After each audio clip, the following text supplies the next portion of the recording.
This is the fifth video of my 30-day reflection challenge.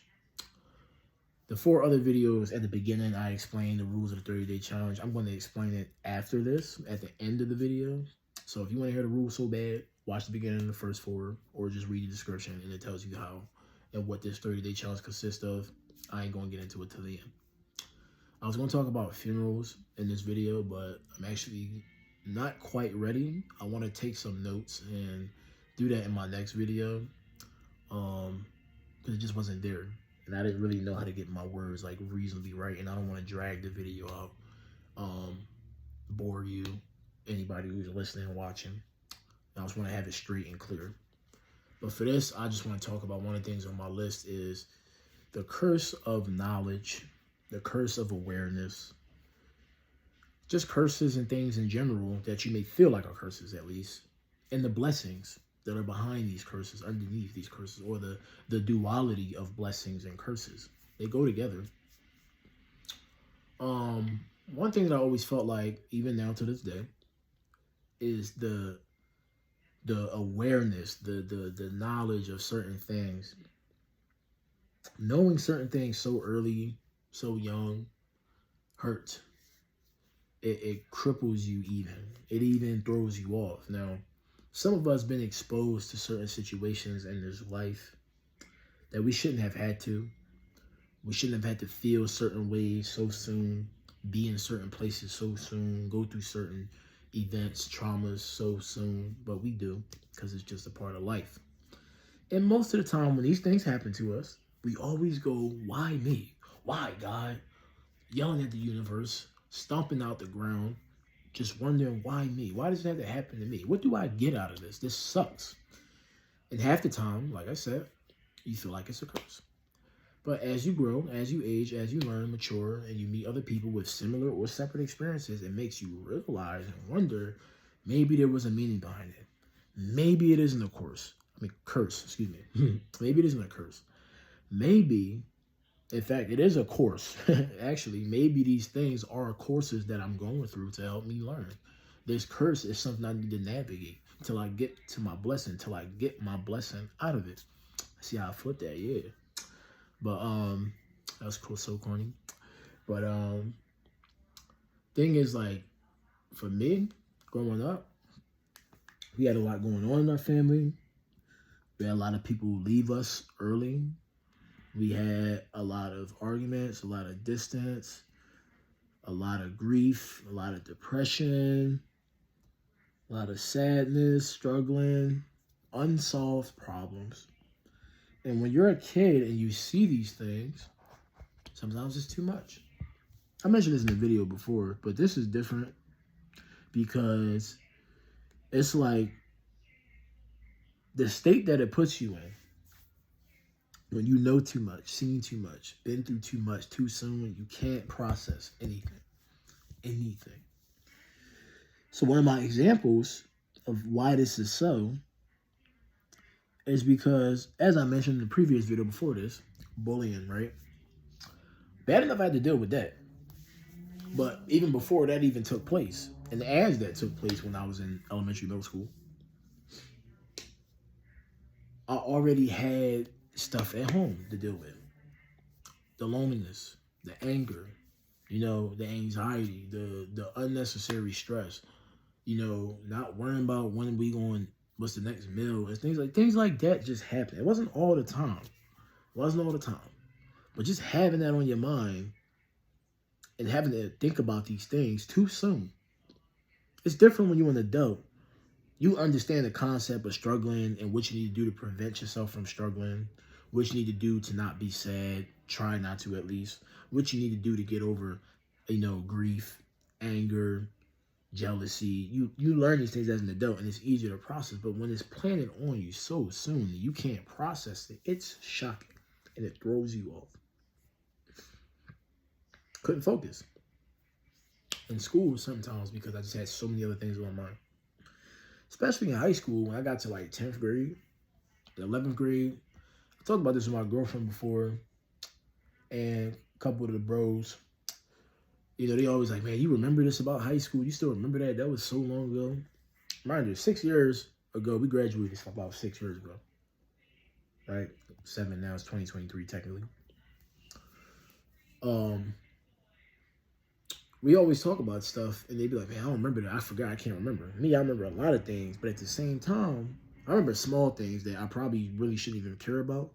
But I blocked out, and I realize now I blocked out so much in my 10th grade and 11th grade year in high school because I was just so stressed out on the down low. I don't know if anybody could tell. I know a couple of teachers could tell, but I don't know if any other staff or like other students could tell. But I was so stressed out. I had so many other things going on in my mind because of things that happened at home that I just couldn't focus at school. Like, and I knew my potential. I knew I could read and write well. I knew I could have participated in certain clubs. I know I let certain teachers and staff and things down that expected better from me. I know I didn't participate in a lot of valuable moments in high school, but it was only because I had so much on my mind. And this felt like a curse for many years that, the greater you can see. This is the thing. When you can see, and shout out to Vite TV. I'm going to tag him on this because he said this to me when he was on a phone call a while ago. And he mentioned to me, he's like, man, one problem that you probably going to have, or you do have, because I can see it, is that you alert to things that's going on around you. Like, and the problem with that is that you can see so far ahead sometimes that you can't enjoy anything.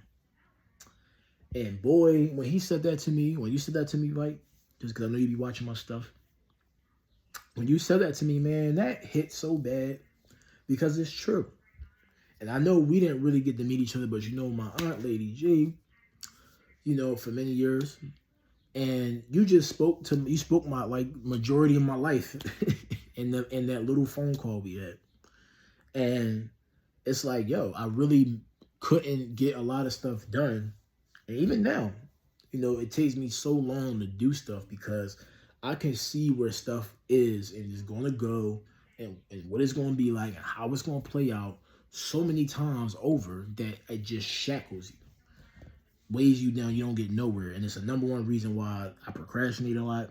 And a lot of you, some of you watching maybe, you procrastinate. You don't get stuff done. You keep pushing things back. You don't reach goals that you have as soon as you could, sooner than you could, or, whenever, because you just can't focus and keep the knowledge, the awareness, the things that you do know down to a minimum. And these things block you, but I realize now I'm in my 20s. A lot of things I heard and I knew and thought I knew when I was a teenager and younger about family, life, socializing, all those things. A lot of these things prove to be either untrue or incomplete anyway. So the funny part is when you get so locked in your mind, thinking that this is the end all be all, and you have too much thought, you can't move. You end up not realizing what's in front of you. But honestly, this is all the prime definition of anxiety. This is the prime definition of overthinking. So much stuff is going on in your head, telling you this, telling you that. Prime definition of anxiety is that all you got to do is go to work, clock in and clock out. Go to school and come back. Go to practice for whatever sport you play and come back. But there's so much going on in society. There may be so much going on in your life that you can't even do something so simple because the knowledge that you have, the things you heard, the things you know, the things you've been told, shown, block you.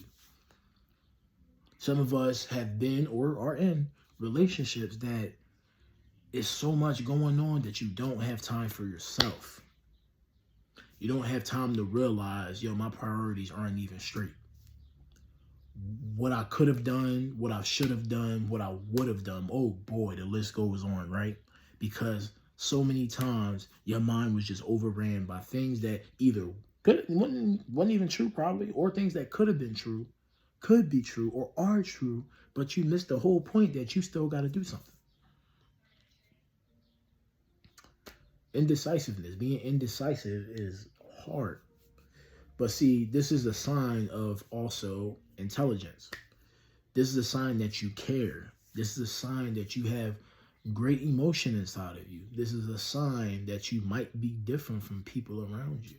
Some people just think one thing, they go and get it, they go do it, they don't care about nothing, they don't care about the consequences, they don't care about how other people feel, and that's great. That's great. It has its downsides. But see, the blessing of being an overthinker, the blessing of knowledge, the blessing of wisdom, the blessing of sometimes seeing things too soon, knowing things too soon, is that you get that experience when other people didn't yet. So meanwhile, right, something you went through when you was 10, 9, 8, when you was 15, 16, 17, somebody right now is just now hitting that thing. And what I like to think sometimes in my life that I live by, or I believe firmly, is that we all in life have to learn the same exact lessons. We have to learn the same lessons. We just learn them at different times. It's like no matter how much you know or you think you know, stuff you may actually know a lot. Certain lessons can't be learned until certain things happen in your life. Period. That's just the way it is. It doesn't matter what you think you know or what you actually know. Certain things cannot happen until you cross certain lines, certain events with family, friends, life. You hit certain levels. Then things unlock. And the blessing is that sometimes you don't know it, but this hard moment, this difficult moment, this time where you was lost, confused, gone, was actually a blessing. And then you realize this the most when you start talking to other people and you start being like, that girl is retarded. Excuse me, I said the R word, I'm sorry. But that girl is slow. Bro, that boy dumb as I don't know what. What are you talking about? Like you just hear people and you start realizing like, yo, they don't make no sense. How you didn't know that? You 30 years old, you 50 years old. You be having conversations with grown men and women and they blow your mind because they sound so dumb and they don't even know it. And then that's when it settles in for those of us who are younger watching this, my age range and stuff, or younger. When you have these moments and you realize that other people just don't got it like you got it, they haven't seen what you've seen, been where you've been, know what you know, that's when you realize sometimes those moments that you learned hardship and how to overcome and how you work through that, that's a whole chapter, a whole lesson, a whole series of notes that other people don't even have. They don't know nothing about. And I say that to say, again, that the curse of knowledge, and sometimes you may feel like, you know, something that I deal with, right? And maybe this is another video, I don't know. I talk about it with my girlfriend or something. Talk to myself. Sometimes when you know a lot, you feel guilty, you feel ashamed, you feel different because you know other people should know what you know and could benefit from knowing what you know, doing what you do, living how you live. If other people could have went to the places you've went, seen what you've seen, they would be so much better off. And sometimes you just feel bad. But it's also important to realize and remember that there's nothing to feel guilty about. That's not your fault that certain people don't know. They haven't been there. It's not in, some of y'all might say it's not in God's plans for them to know certain things yet.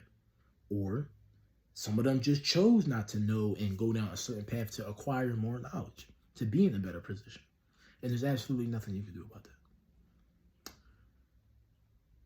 Me and my girlfriend talk about that a lot, where we feel bad or guilty about certain decisions, certain things, and from our past or our present.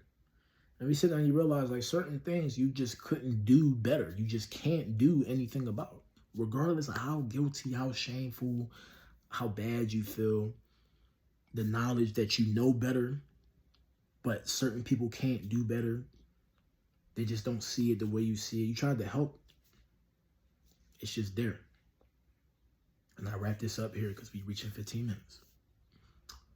the thing is,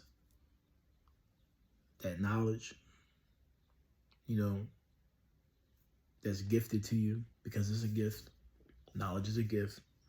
There's people out here who have reading disabilities, sight, hearing. They have disabilities of all kinds, and they can't do certain stuff. So they will never know what it's like to do or feel or process or hear certain things. They will never get certain experience. So the fact that you have it, even if it came from the worst situation, the knowledge you have today, especially if you know you've done no wrong and you try to stay out the way and try to do the right thing, never try to switch that. Never try to drop that. Never think that it's a curse. Sometimes it feels like that. Sometimes it is like that. But the truth is, it's a blessing. You just got to know how to use it. And you got to know how to turn it on and turn it off. So the 30-day reflection challenge, again, at the end, because that's what I was going to say at the end, is to reflect upon something in your life from the past or the present, maybe the future. Make a post, make a video about it. If you don't want to do that, make a journal entry. You know, put in your diary or talk to a family member or a friend if you have that. Have conversations about moments in your life. And just think about it and see what you learn. Thanks for listening. If you made it this far, see you in the next one.